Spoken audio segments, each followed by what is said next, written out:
तो उस टाइम पर मैं सोचता था कि कैसे भी कुछ भी जॉब लग जाए, कहीं पे भी लग जाए, तो उसके लिए काफ़ी सोचता रहता था। इतना ही नहीं, काफ़ी रोता भी था उस टाइम पर हम्म। जब मैं ज़्यादा सोचने लग जाता था।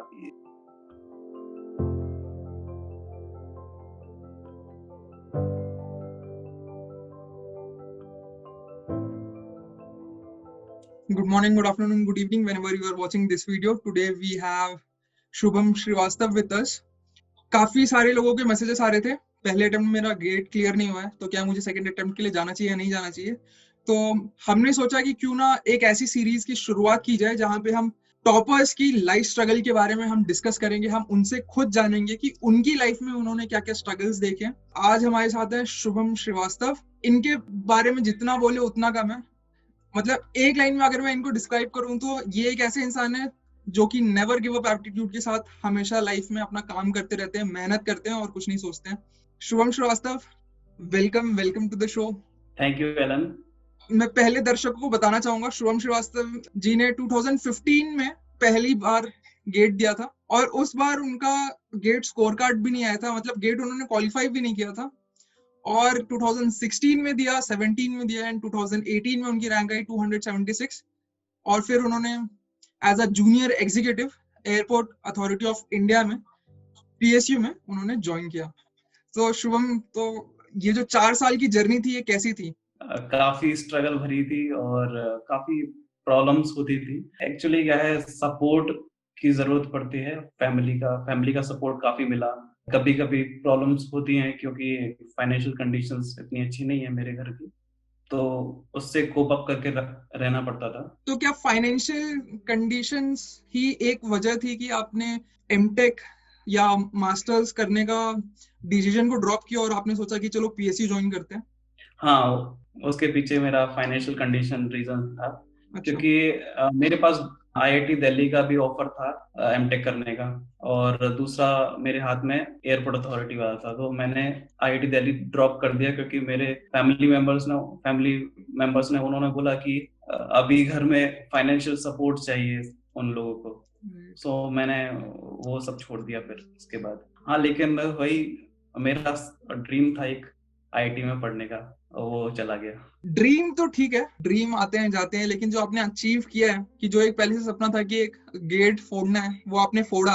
तो क्या आप बताना चाहेंगे कि 2015 में जब आपने पहली दफा गेट दिया तो आपकी मेंटल सिचुएशन कैसी थी, और 2016 में कैसी थी, 2017 में कैसी थी, और फिर फाइनली 2018 में जो आपने 276 रैंक लेके आए, तो उस समय आपकी मेंटल स्टेबिलिटी और टफनेस कैसा था? 2015 में जब मैं फाइनल ईयर में था, तब एक्चुअली मेरे जो भैया हैं जिन्होंने मुझे इंजीनियरिंग की डिग्री करवाने में फाइनेंशियल सपोर्ट दिया था, तो उन्होंने बोला था कि अभी प्लेसमेंट्स में बैठो और उसके लिए इन्वॉल्व हो। तो उसके लिए फिर कोडिंग एंड ऑल सीखना पड़ता है, उसमें मैं इतना ज़्यादा अच्छा नहीं हूँ।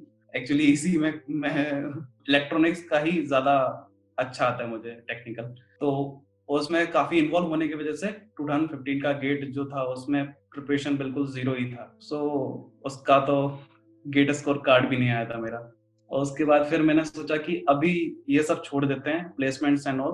और उसके बाद मैंने घर वालों को कन्विंस किया कि मैं गेट देना चाहता हूँ, और उनको उसके बेनिफिट बताए कि क्या होता है, क्योंकि मेरे फैमिली में कोई भी इतना ज़्यादा वेल एजुकेटेड नहीं है। तो उनको बताया, मैंने कन्विंस किया। फिर देन उन्होंने बोला कि हाँ ठीक है, लेकिन एट दैट टाइम उनके पास इतना ज़्यादा मतलब फाइनेंशियल सपोर्ट नहीं था कि मैं कोई कोचिंग जॉइन करूँ, कोई छोटी-सी भी कोचिंग जॉइन कर पाऊँ। अच्छा। दिल्ली की बात तो कहीं नहीं जाता, मतलब दिल्ली की बात तो काफ़ी दूर तक की है। लेकिन इवन मेरा जो ग्वालियर में है छोटी-छोटी कोचिंग्स, वो भी नहीं जॉइन कर पा रहा था मैं। तो उसके बाद मैंने ये ट्राई किया कि मैं बुक्स लूँ, तो उसके बाद उससे प्रिपरेशन करूँ। स्टार्ट मेरा यही हुआ था कि कनोडिया से ट्राई करते हैं। उस टाइम पर यही रहता था कि कनोडिया की बुक्स काफ़ी गेट के लिए यूज़फुल होती हैं ये, एंड हम्म। साथ में मैंने प्रिपरेशन स्टार्ट किया। लेकिन स्टैंडर्ड बुक का कुछ भी इन्वॉल्वमेंट नहीं था उस टाइम पर। मैंने उसके लिए प्रिपेयर किया। 2016 में मैंने एग्ज़ाम दिया फिर। तो उसमें जो सेट 2 था, सेट 2 काफ़ी टफ था उस टाइम पर। आईआईएससी बैंगलोर ने बनाया था। अच्छा। तो उस टाइम पर जो मैंने कैलकुलेट किए मार्क्स, वो 25 के नीचे थे, अच्छा बट नॉर्मलाइजेशन होने की वजह से वो 25 के ऊपर आ गए। अच्छा तो मैंने कहा अच्छा है गेट स्कोर आया तो घर वालों को कन्विंस और कर सकता हूँ कि हाँ, अब अगर ऐसा कुछ हुआ, आगे फेल हुआ, तो ये बोल सकता हूँ मैं किसी प्राइवेट कॉलेज में भी चला जाऊंगा तो एटलीस्ट स्टाइपेंड तो मिलेगा ही। उसके बेसिस पे मैंने फिर 2017 की प्रिपरेशन स्टार्ट की। 2017 की भी प्रिपरेशन आपने घर में रह के सेल्फ स्टडी से प्रिपेयर किया? हाँ, सारी जो प्रिपरेशन थी मैंने घर से ही किया था। अच्छा 2016 में मैंने ये सोचा था, जब मेरा उसका रिजल्ट आया तब मैंने ये सोचा कि कुछ तो कहीं पर तो लैग कर रहा हूँ मैं। ये तो पता था कि मेरे पास गाइडेंस नहीं है, कुछ भी नहीं है। तो उसके बाद मैंने ये सोचा कि क्या कर सकते हैं इसमें। उसके लिए फिर मैंने काफी लोगों से पूछा। उसके लिए जो फेसबुक पर गेट के ग्रुप्स होते हैं काफी सारे थे, जैसे चंद्रकांत मिश्रा सर के, और उस टाइम पर उन ग्रुप्स में काफी लोग थे जो हेल्प किया उन्होंने। काफी लोग थे जैसे देवज्योति गुप्ता, चंद्रकांत मिश्रा सर। उन्होंने ये बोला कि क्या पढ़ना है और कैसे करना है, ये इतना भी नहीं पता था मुझे 2016 में क्या अच्छा। पढ़ना है। देन उसके बाद फिर मैंने स्टैंडर्ड बुक से स्टार्ट किया। तो आप 2016 में जब आप प्रिपेयर करते थे सेल्फ स्टडी से, तो आप कैसे प्रिपेयर करते थे? जो कनोडिया के 10 वॉल्यूम्स के आते हैं उसमें थोड़ी थोड़ी थ्योरीज रहती थी अच्छा और क्वेश्चंस रहते थे, तो वही थ्योरी पढ़ लेता था अच्छा और उसके क्वेश्चन बना लेता था। जब अभी देखता हूँ उस चीज को तो ये पता चलता है कि उसमें कॉन्सेप्ट बिल्कुल नहीं थे।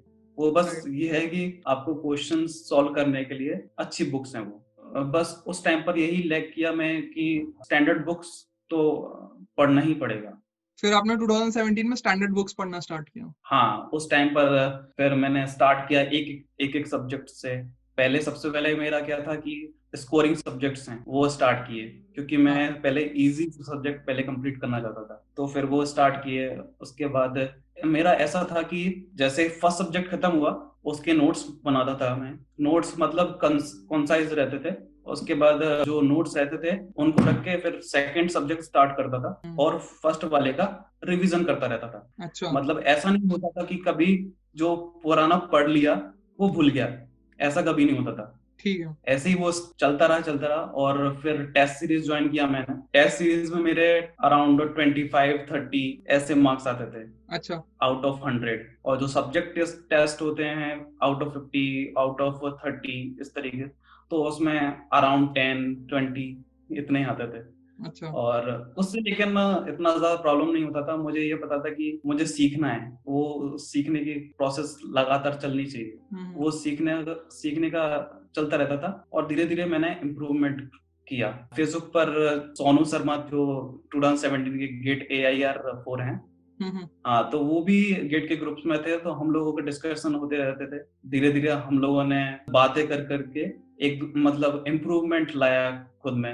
अच्छा डिस्कशन करने से कॉन्सेप्ट एक्चुअली क्लियर होता है ना। यही प्रोसेस लगातार चलता रहा। 2017 में एक्चुअली मेरा प्रिपरेशन सही था, बट एग्जाम वाले दिन मुझे कुछ फिजिकल कंडीशन, मतलब कि एक्चुअली मेडिकल प्रॉब्लम्स होने लगी। स्टमक का मुझे कुछ प्रॉब्लम हुआ था, पेन होने लगा था, तो वही पेन में मैंने एग्जाम लिखा था। तो उतना ज्यादा कंसंट्रेशन नहीं थी, देन स्कोर इतना ज्यादा अच्छा नहीं आया। अच्छा तो 2017 में आपकी कितनी रैंक आई थी? 1402 समथिंग। 1402। और 2016 में आपकी रैंक कितनी आई थी? 18,000 समथिंग।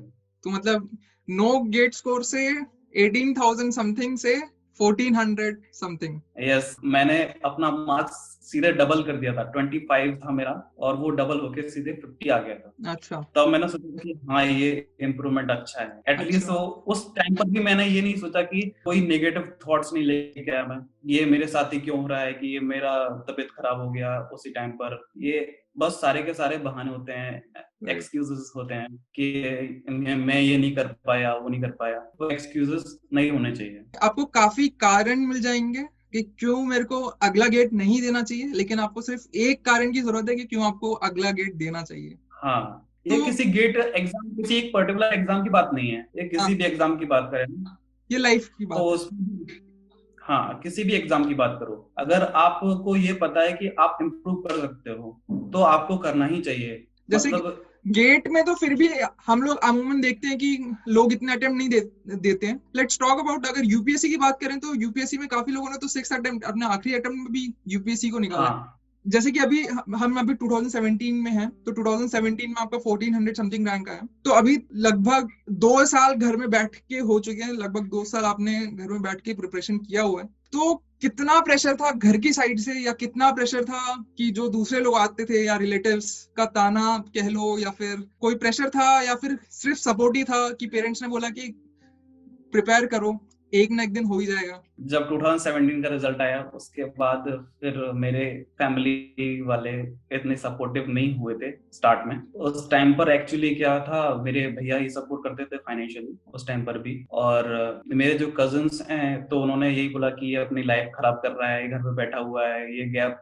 बढ़ता जाएगा, फिर देन उसको कुछ अपॉर्चुनिटी नहीं मिलेगी, ये सारी बातें चलती रहती हैं। तो उन्होंने यही आगे बोलने लगे कि कुछ भी ज्वाइन कर लो, कहीं पे भी ज्वाइन कर लो, मतलब जो गेट स्कोर आया है उससे किसी प्राइवेट कॉलेज को भी ज्वाइन कर लो, छोटे कॉलेज को ज्वाइन कर लो। तो ये बातें होने लगी घर में। फिर मेरे एक कजिन हैं आशुतोष श्रीवास्तव, तो वहां पर उन्होंने ये बोला कि ये तुम्हारे ऊपर है, जो भी तुमको है ना करना है, अगर तुमको अपने आप पर कॉन्फिडेंस है कि तुम कर सकते हो, तो जो लोग तुम्हारे अगेंस्ट में बोल रहे हैं वही सबसे पहले आके बोलेंगे कि हाँ ये सही किया था, तुम्हारा डिसीजन सही था। एग्जैक्टली। और काफी लोग, मतलब जब मैं इंजीनियरिंग कर रहा था काफी रिलेटिव्स ऐसे भी बोलते थे कि इससे क्या इंजीनियरिंग होगी।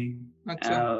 काफी लोग ऐसा बोलते थे, और कॉलेजेस में काफी फ्रेंड्स बोलते थे कि सेल्फ स्टडी से तो कुछ होगा ही नहीं, सेल्फ स्टडी से गेट क्लियर होगा ही नहीं। आज वो लोग बोलते हैं कि हाँ मैं उस टाइम पर मैं गलत था। इतनी सारी नेगेटिविटी के बाद फिर आप अपने आप को कैसे दिलासा देते थे? मतलब आप अपने आप से कैसे बातें करते थे, या फिर आप अपने आप को मेंटली कैसे प्रिपेयर करते थे इन सारी क्रिटिसिज्म को लेके?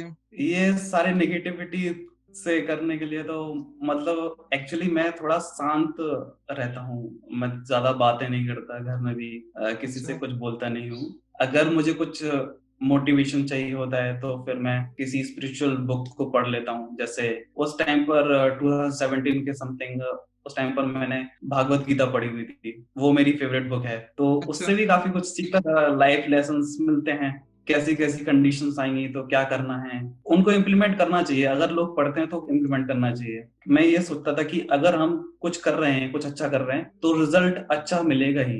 अगर हम अपना बेस्ट दे रहे हैं तो अच्छा ही रिजल्ट मिलेगा। तो उसी पर बिलीव करते हुए फिर मैं जो नेगेटिविटी रहती थी उनको हटाता रहता था। नेगेटिविटी काफी रहती थी क्योंकि जैसे मैं बाकी एग्जाम्स भी देता रहता था, बीईएल एंड इसरो, काफी एग्जाम्स होते रहते थे, लेकिन कभी भी किसी भी एग्जाम में मैं पास नहीं हुआ, और प्लेसमेंट्स में तक पास नहीं हुआ कभी भी, क्योंकि उस टाइम पर मेरे कम्युनिकेशन स्किल्स भी काफी अच्छे नहीं थे। जब भी रिजल्ट्स आते थे तब मैं सोचता रहता था कहाँ पर प्रॉब्लम है, कहाँ क्या है, वो दिमाग में चलता रहता है। लेकिन मैं ये सोचता था कि अगर मैं इसी को सोचता रहूंगा तो फिर यहाँ पर ही रह जाऊंगा, आगे नहीं बिल्कुल बढ़ सही बात। पाऊंगा। तो फिर मैं ये सोचता था कि अभी जो मेरा मेन फोकस है वो गेट पर होना चाहिए, क्योंकि मेरा वही एम था कि मुझे गेट क्रैक करना है, और बाकी एग्जाम्स तो बस क्लियर हो जाए तो अच्छा है। मैं उनके लिए पर्टिकुलरली पढ़ाई नहीं करता था, जो मैं गेट का पढ़ा हुआ है वही कंटिन्यू करके रखता था। ठीक है, तो जब आप उस समय प्रिपेयर करते थे, जैसे मान लीजिए आप 2018 की बात करें, तो 2018 में जिस समय जिस अटेम्प्ट में आपका 276 AIR आया है, उस समय फिर जब आप प्रिपरेशन करते थे तो आप लोगों को काफी इग्नोर करते थे कि मतलब अगर किसी को फेस कर लिया फिर इसने कुछ और बोल दिया फिर फालतू में दिमाग खराब हुआ, इससे बढ़िया है कि अपना अकेले रहो और पढ़ो, ऐसा कुछ आप पर्सनली कुछ करते थे, कुछ ऐसी स्ट्रैटेजी करते थे कि मतलब आप लोगों को इग्नोर कर दो, या फिर उनसे कम ही बात करो, या फिर बिल्कुल कट ऑफ हो जाओ, अपनी प्रिपरेशन में ध्यान देते हैं? हाँ एक्चुअली मैं ना, जैसे जहां पर मुझे अच्छा लगता था उधर ही जाता था, या उनसे ही बात करता था जो काफी अच्छी एडवाइस देते थे। कुछ लोग जैसे मेरे बेस्ट फ्रेंड हैं कॉलेज के, तो उनसे बात कर लेता था कभी कभी। तो वो लोग यही बोलते थे तू अच्छी पोजीशन पे है, और हमसे भी तो काफी अच्छी पोजीशन पे है। अभी वो जो लोग बोलते हैं तो मैं उनको बताता हूँ कि मेरे फ्रेंड्स उस टाइम पर प्लेस्ड हो गए थे, लेकिन वही है कि अभी देखिए अभी क्या कंडीशंस है। राइट। तो उस टाइम पर वो लोग सोशल मीडिया पर फोटोज डालते रहते थे। मुझे काफी बुरा लगता था कि हाँ ये लोग इधर उधर घूम रहे हैं और ये ऑफिस लाइफ काफी एंजॉय कर रहे हैं, तो काफी जेलस फील तो होता है ना। तो आप उस समय भी फिर सोशल मीडिया आप यूज करते रहते थे, मतलब आपका ये सीन नहीं था कि जैसे काफी लोग सोशल मीडिया एकदम बंद कर देते हैं, तो आपने ऐसा नहीं किया था? नहीं, मैंने नहीं किया था, लेकिन हम्म। हाँ ऐसा रहता था कि अभी जैसे किसी दिन मुझे ऐसा लगता था कि हाँ मुझे थोड़ा पढ़ाई को और ज्यादा टाइम देना है, या फिर मैं थोड़ा स्ट्रेस हो जाता था, तो उस मोमेंट में मैं सारा सब कुछ बंद करके रख देता था। WhatsApp uninstalled and Facebook deactivate, and then बस पढ़ते रहता था। लेकिन कुछ टाइम बाद नॉर्मल होने के बाद फिर वो स्टार्ट कर देता। ऐसा नहीं कि मैं पूरा बंद करके रखता था, लेकिन एक्चुअली क्या होता है, काफी लोगों को अभी मैं जो देखता हूँ गेट के ग्रुप्स में, तो वो लोग क्या करते हैं, अननेसेसरी गॉसिप्स में इन्वॉल्व रहते हैं। हम्म। मेरा क्या था कि मैं इन सब चीजों में नहीं पढ़ता था। मैं बस जो अगर कोई क्वेश्चन अच्छा लगा जिसको सॉल्व करना चाहिए वो क्वेश्चन सॉल्व करता था। बाकी जो अननेसेसरी क्वेश्चंस आते हैं सिंपल सिंपल उनको कर देता था, जैसे किसी को जेन्युइनली अगर हेल्प चाहिए। क्योंकि जब मैंने स्टार्ट किया था ना, तब मैं भी ऐसे ही पोस्ट करता था, मतलब सिली क्वेश्चंस जो होते हैं वो पोस्ट करता था। मुझे ये पता था कि हाँ इस कंडीशन में अगर मैं उनको एक अच्छा सॉल्यूशन या अच्छा कुछ बताऊंगा तो उनके लिए ही हेल्प होगी। हेल्प होगी। राइट। 2018 में जब आपने अटेम्प्ट दिया, तो फिर उस समय आपके प्रिपरेशन में क्या कैसी स्ट्रैटेजी थी? आपको ऐसा क्या लगता है कि क्या मेजर रीजंस थे कि आपने अल्टीमेटली आप अपना रैंक अगर 2 साल पहले देखें तो 18,000 से इंक्रीज करके आप 276 पर लेके आ पाए? अगर मैं मेजर डिफरेंस बताऊं तो धीरे धीरे मैंने सीखा है काफी। 2017 में क्या था कि जैसे कभी भी मुझे फीवर हुआ, कभी भी मुझे हेडेक हुआ, कुछ भी हुआ, तो मैं उसको एक्सक्यूज नहीं लेता था कि मेरे को ये हो गया है तो मैं पढ़ूं नहीं, ऐसे ही डला रहा हूँ। तो ऐसा नहीं था, मैं लाइट स्टडी करता रहता। जैसे अगर मैं किसी भी दिन को ऐसा नहीं रहता था कि उस दिन मैंने पढ़ा नहीं, वरना मैं इनकम्प्लीट फील करता था। अच्छा। मतलब एटलीस्ट ऐसा था कि अगर मैं किसी दिन बीमार पड़ूं तो उस दिन 3 to 4 आवर्स तो करना ही है मुझे पढ़ाई, हम्म। कुछ भी करके। तो उस टाइम पर मैं लाइट जैसे बुक रीडिंग वगैरह वो सब करता था, क्योंकि क्वेश्चन सॉल्व करने के लिए अच्छा फोकस चाहिए। तो जिसमें कम फोकस चाहिए उस चीज को मैं कर लेता था, या फिर नोट्स बनाने का वो कर सकता था। हम्म। ऐसे 2017 में ये था। और उस टाइम पर ये था कि मैं अपनी हेल्थ पर ज्यादा फोकस नहीं करके रखता था कि हेल्थ अच्छा। कैसी है क्या है। हाँ, मैं ज्यादा से ज्यादा पढ़ाई पर ज्यादा फोकस करके रखता। फेस्टिवल्स पर नहीं मनाता था फेस्टिवल्स। अच्छा। मतलब कि ऐसा रहता था कि दिवाली वाले दिन काफी लोग बिजी रहते हैं। दिवाली के आगे वाले दिन बाद मतलब 3-4 दिन का जो भी रहता है, तो उस टाइम पर मैं पूजा करने के लिए उठता था। पढ़ाई से पूजा खत्म होने के बाद जस्ट अगेन स्टडी। क्योंकि आपको पता था एक बार मेरे गेट निकल जाए तो फिर लाइफ में मस्ती कर लेंगे। हाँ, लाइफ पड़ी हुई है मस्ती करने के लिए, हम्म। और सब कुछ एंजॉय कर सकते हैं उसके बाद। तो अभी जो है पहले उस पर फोकस करते हैं, करियर ज्यादा इंपॉर्टेंट है। अब नेक्स्ट 2018 में ये था कि मैंने ऐसा कुछ 2-3 पॉइंट्स थे जो जिसको मैं फॉलो करता ही था। जैसे मेरा 7 to 8 आवर्स की प्रॉपर स्लीपिंग, ये था ही मेरा कि वो करना ही है। लेकिन 2017 में ये 5 to 4 आवर्स रहता था मेरा, 4 to 5 आवर्स। अच्छा, तो 2017 में तो फिर आपको काफी मेंटल फटीग भी रहता होगा, आप काफी थका थका फील नहीं करते थे? नहीं, एक्चुअली मैं कम सोता हूँ, तो फिर मैं अच्छा। उसको, हाँ मैं तो मैं काफी। काफी लेट सोता हूँ और अच्छा। जल्दी उठ जाता हूँ, ऐसा भी रहता है। मुझे ऐसा कोई प्रॉब्लम नहीं होता। इस चीज का मैंने काफी एडवांटेज उठाया था कि मुझे नींद कम आती है। 2017 में मैं अराउंड, ऐसा नहीं बोलूंगा कि है ना सारे टॉपर्स ऐसे करते हैं, या मैं ज्यादा बोल रहा हूँ कि मैं इतने आवर्स पढ़ता था। मैं अराउंड 14 आवर्स एवरेज इतने निकलता था डेली का पढ़ने के अच्छा। लिए। अब उसमें क्वेश्चन सॉल्विंग हो, नोट्स मेकिंग हो, बुक रीडिंग हो, टेस्ट सीरीज देना हो, वो सब इंक्लूड रहता था सब में। अच्छा। और बाकी का 10 आवर्स स्लीपिंग, बाकी food and lunch dinner and all सारा जो भी है इंक्लूड करना है वो है। यार लेकिन और 14 आवर्स अगर आप पढ़ते हो, मतलब काफी पढ़ लिया, मतलब काफी पढ़ लिया। मैं कभी इतना पढ़ूंगा नहीं। मैं लगातार नहीं पढ़ता था, हाँ एक्चुअली हाँ। मैं ब्रेक्स ब्रेक लेता ले रहता था। लेके करते थे आप, हाँ हाँ मैं समझ रहा हूँ। हाँ, हम्म। 15-15 मिनट्स के ब्रेक लेता था। इस तरीके से मेरा कंटिन्यू रहता था। और मेरा ऐसा है कि मैं जब पढ़ रहा हूँ तो फोकस मेरा काफी ज्यादा रहता है। मतलब कि मुझे भूख भी कम लगती है, मतलब खाने वाने का मुझे कुछ नहीं रहता था। और ये सच में है, ऐसा नहीं कि मैं ऐसा बनने के लिए बोल रहा हूँ, ऐसा नहीं हम्म है, लेकिन हाँ, ऐसा ही रहता था मेरा। घर वाले भी, मेरे जो मम्मी पापा हैं, तो वो बोलते रहते थे कि खाना खा ले, अभी खाना खा ले। हम्म तो फिर मैं उनसे बोलता था कि अभी थोड़ा ये कंप्लीट करने के बाद, पूरा जो भी है उसके बाद ही खाना खाऊंगा। हम्म तो ये सब शेड्यूल में था 2017 में। 18 में ये डिफरेंस आ गया था, मेरा जो स्टडी आवर्स हैं वो कम कर दिए थे मैंने, हम्म स्लीपिंग आवर्स बढ़ा दिए थे, और प्रॉपर रहता था मेरा जो है हेल्थ, तो बना के रखना ही है, और हम्म। ज्यादा कहीं बाहर का खाना नहीं खाना है, ज्यादा कुछ टाइम वेस्ट नहीं करना है बाहर घूमने में। अभी तो एफसी भी फ्रेंड्स नहीं कर कॉल करते सकते। रहते थे, हाँ, फ्रेंड्स कॉल करते रहते थे मिलने के लिए, तो मैं कुछ ना कुछ बहाना बना देता था। हम्म और एक्चुअली मैं किसी को कॉल भी नहीं करता हूँ, मैं काफी ज्यादा, इतना ज्यादा सोशल में एक्टिव नहीं रहता, तो उस हम्म। चीज का मैंने एडवांटेज उठाया। तो एक क्वेश्चन जो मेरे दिमाग में है, अगर मैं अपने आप को आपकी जगह रखूं, तो मेरे दिल में हमेशा ही एक ये सवाल रहेगा कि यार 2 साल से मैं घर में बैठा हूँ, अभी मैं तीसरे साल भी घर बैठूंगा, तो मतलब चीजें शायद सही नहीं हो रही हैं। और फिर अगर मैं, जैसे कि आपने बताया कि फाइनेंशियल कंडीशन सही नहीं है, तो एक वो भी दबाव रहेगा मेरे पे कि फाइनेंशियल कंडीशन सही नहीं है। और फिर अमूमन हम घर में भी देखते हैं तो पेरेंट्स काफी एज हो गए होते हैं, और पेरेंट्स को भी कभी कभी काफी दिक्कतें हो जाती हैं, काफी प्रॉब्लम्स हो जाती हैं, हेल्थ रिलेटेड इश्यूज हो जाते हैं। तो ये सारे थॉट्स कभी आपके दिमाग में आते थे? अगर आते थे तो फिर आप इनसे कैसे डील करते थे? ऐसे वाले थॉट्स तो आते थे मुझे, क्योंकि घर पे बैठा हुआ हूँ, तो सभी लोग, मतलब फैमिली में फाइनेंशियली प्रॉब्लम्स होती हैं, तो फिर वो भी स्ट्रेस होता है मुझे भी। अगर मैं फैमिली घर पे हूँ तो स्ट्रेस होगा ही ऑब्वियसली। तो उस टाइम पर मैं सोचता था कि कैसे भी कुछ भी जॉब लग जाए, कहीं पे भी लग जाए, तो उसके लिए काफी सोचता रहता था। इतना ही नहीं, काफी रोता भी था उस टाइम पर, हम्म जब मैं ज्यादा सोचने नहीं पाता था। लेकिन इसके लिए फिर मैं जब ज्यादा परेशान होता था, तो फिर मैं यही सोचता था कि अभी मुझे मेहनत ज्यादा करना है, हार्ड वर्क करना है। मेरा लक इतना ज्यादा अच्छा नहीं है, उस टाइम पर मैं यही सोचता था कि मेरा लक अच्छा नहीं है, तो मेरे पास केवल एक ही चीज है, hard work and dedication. Dedication तो उसके बाद वही करता रहता था। अगर वह नहीं होता तो मैं यहाँ पर होता ही नहीं। मेरा राइट। डेडिकेशन अच्छा था, तभी इतना ज्यादा हो पाया है मेरा। तो how is life after PSU? Airport authority of India में जब आपका सिलेक्शन हुआ, फिर लाइफ कैसे बदली? काफी चेंज हो गई थी एक्चुअली।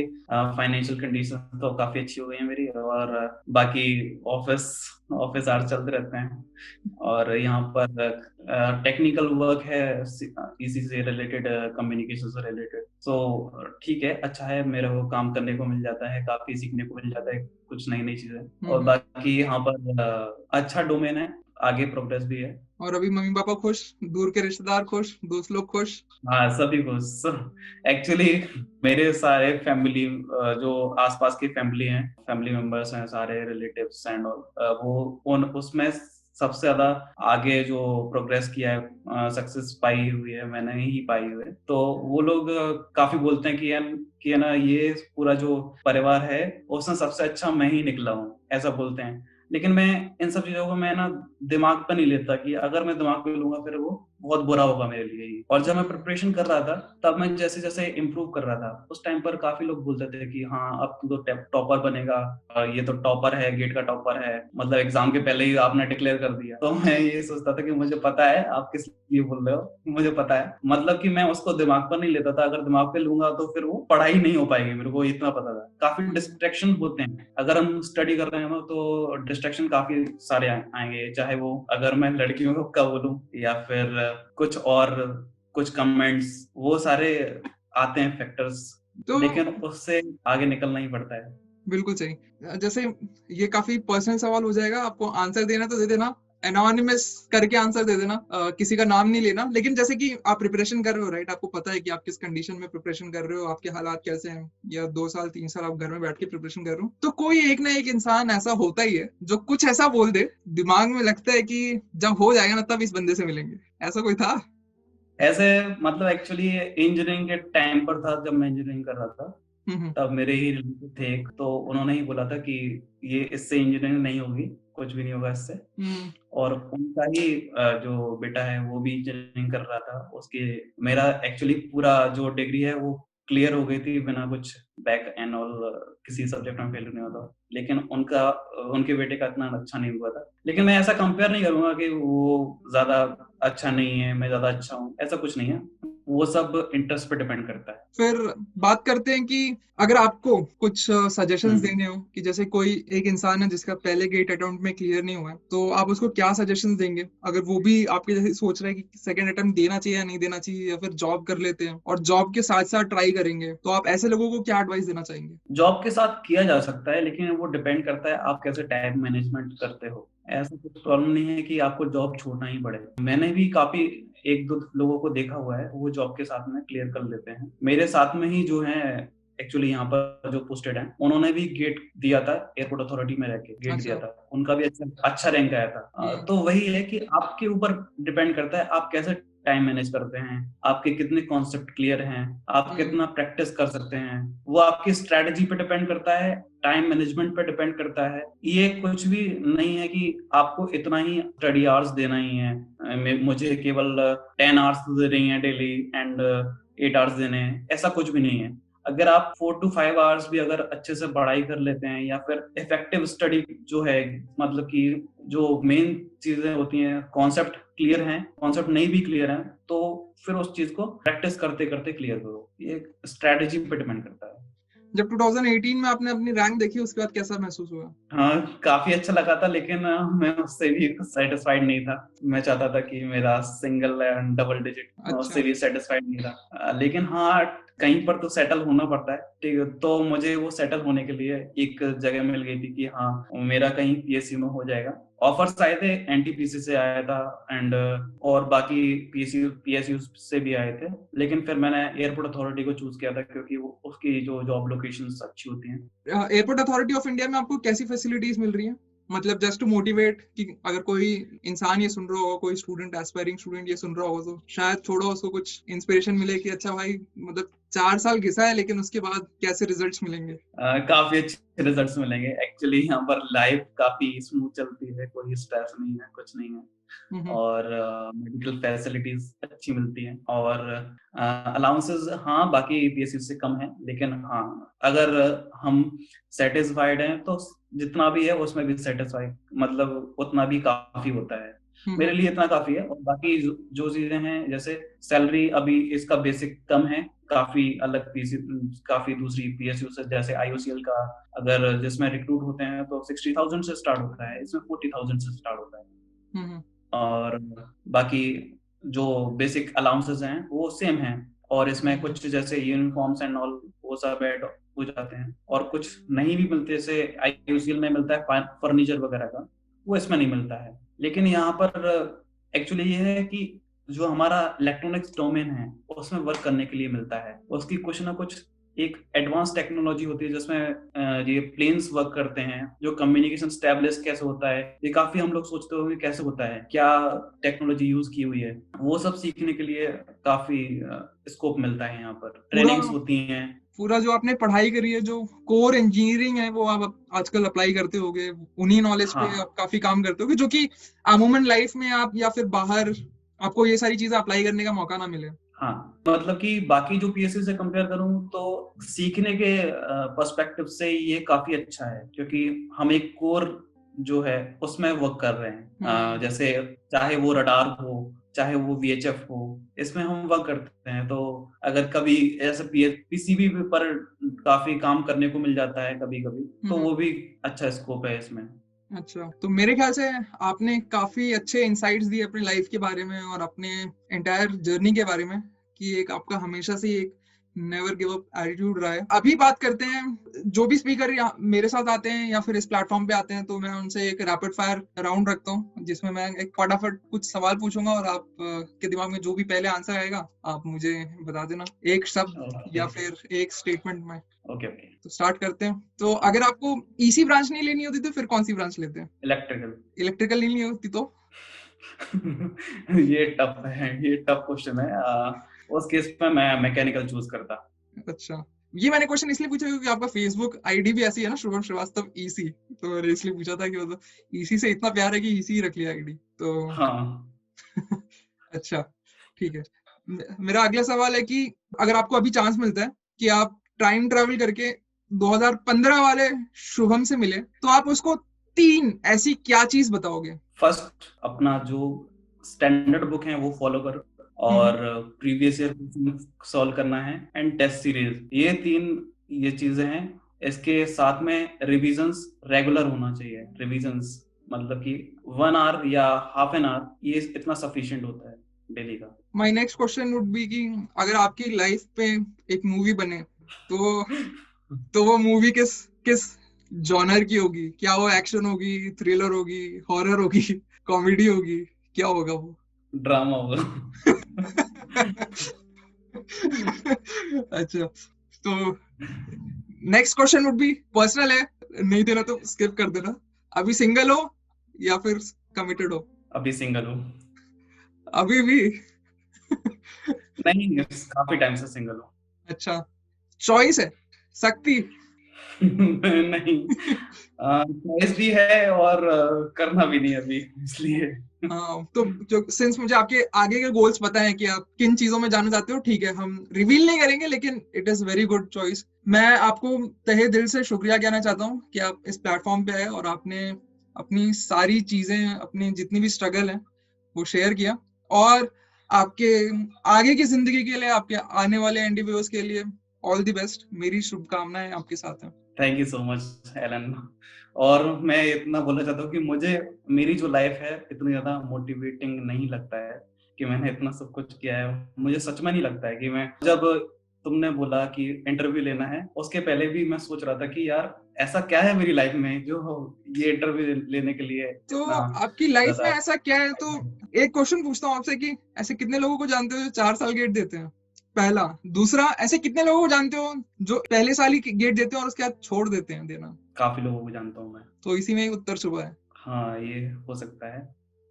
तो और मेरा एक पॉइंट और ऐड करना चाहता हूँ मेरी प्रिपरेशन के टाइम में, जो काफी लोगों से अलग है। जब मैं एग्जाम दे के आता था कोई भी, जैसे 2017 का ही ले लेते हैं, उस टाइम पर मुझे ये पता था कि मेरा एग्जाम अच्छा नहीं हुआ है, मुझे नेक्स्ट ईयर के लिए प्रिपेयर करना ही पड़ेगा। वो मैंने 2 दिन का गैप लेके थोड़ा रेस्ट किया, उसके बाद फिर मैंने स्टार्ट कर दिया था नेक्स्ट ईयर के लिए प्रिपरेशन। काफी सही चीज है, काफी सही चीज है।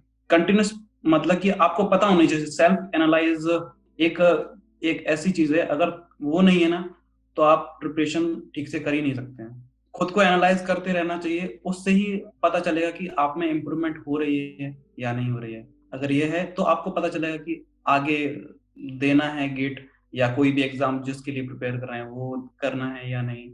तो ये होना चाहिए। मेरा तो बस एक ही मानना है कि आप कोई भी एग्जाम दो, beat GATE, beat CAT, beat UPSC, कोई भी एग्जाम दो, मतलब कंट्री का कोई भी एग्जाम दो, प्रिपरेशन सेम रहती है, सैक्रिफाइसेस सेम रहते हैं, जर्नी सेम रहती है, सिर्फ सिलेबस चेंज होता है। मेरा तो ये मानना है पर्सनली। हाँ, मेंटालिटी सेम रहती है, सारे एग्जाम्स में मेंटालिटी सेम रहती है। आप खुद अभी जैसे कि मतलब आप समझ सकते हो कि मैं किस चीज से रिलेट कर रहा हूँ इन सब चीजों को। तो जैसे कि आप जिस दिन आए आपको पता है कि एग्जाम थोड़ा सा बिगड़ गया, ठीक है, आप 2-3 दिन ब्रेक लिया आपने, अगले साल के लिए वापस प्रिपेयर करो। फालतू में 1 महीना वेट करके कि 1 महीने रिजल्ट देख लेते हैं, कोई फायदा नहीं है फिर उस चीज का। वो सब नहीं किया था मैंने कि आईआईटी की कीज आती हैं उसका भी वेट करूं, क्योंकि उसका भी 2 वीक्स में आ जाती हैं, उसके लिए भी वेट नहीं किया था मैंने। मुझे इतना पता था कि नहीं होगा, इतना ज्यादा अच्छा रैंक नहीं आएगा, तो इससे अच्छा है कि इतना टाइम वेस्ट करने से अच्छा है प्रिपेयर करूं नेक्स्ट ईयर के लिए। बिल्कुल सही। तो आपसे बातें करके काफी अच्छा लगा। मतलब आप लोगों से, आप जैसे लोग से जब भी मैं बात करता हूँ तो ऐसा लगता है कि यार इन लोगों ने इतना स्ट्रगल किया है, इन लोगों ने कभी गिव अप नहीं किया। मतलब तो अपनी हालत तो फिर भी काफी सही है, तो हम कैसे गिव अप कर सकते हैं? मतलब मैं दूसरी चीजों को अपनी लाइफ में कंपेयर करता हूँ, जैसे कि भले ही मेरे को दोबारा गेट नहीं देना हो, लेकिन वो जो आपका मेंटल स्ट्रेंथ था, वो जो आपका सोचने का तरीका था, वो जो आपके सिचुएशन थे, वो सिचुएशन तो लाइफ में कभी ना कभी तो आती है। तो मैं ये सोचता हूँ कि जिस बंदे ने 4 साल गिव अप नहीं किया, तुम 1 महीने में गिव अप कैसे कर सकते हो? तो ये सारी चीजें। थैंक यू सो मच, आपने अपना टाइम निकाला और इतनी सारी बातें करी। Thank you so much for coming. ये काफी अच्छा था मेरे लिए इंटरव्यू एक्सपीरियंस। Thank you. चलो, good night, bye bye. Good night, bye. Hey guys, thank you for watching this video. Please subscribe this channel and like this video and share this video. Thank you. I can't get you out of my mind. It's like I I feel it for the first time. Been thinking about you all night. I've been searching for this all my life. You're just my type. I've been looking for a boy who can treat me right. Your dark hair with those eyes so bright, they look into my soul and it sparks my life. Can I take you there? Like it was the first time, do you remember? Can I take you there? Back to when we felt like this was forever. Can I take you there?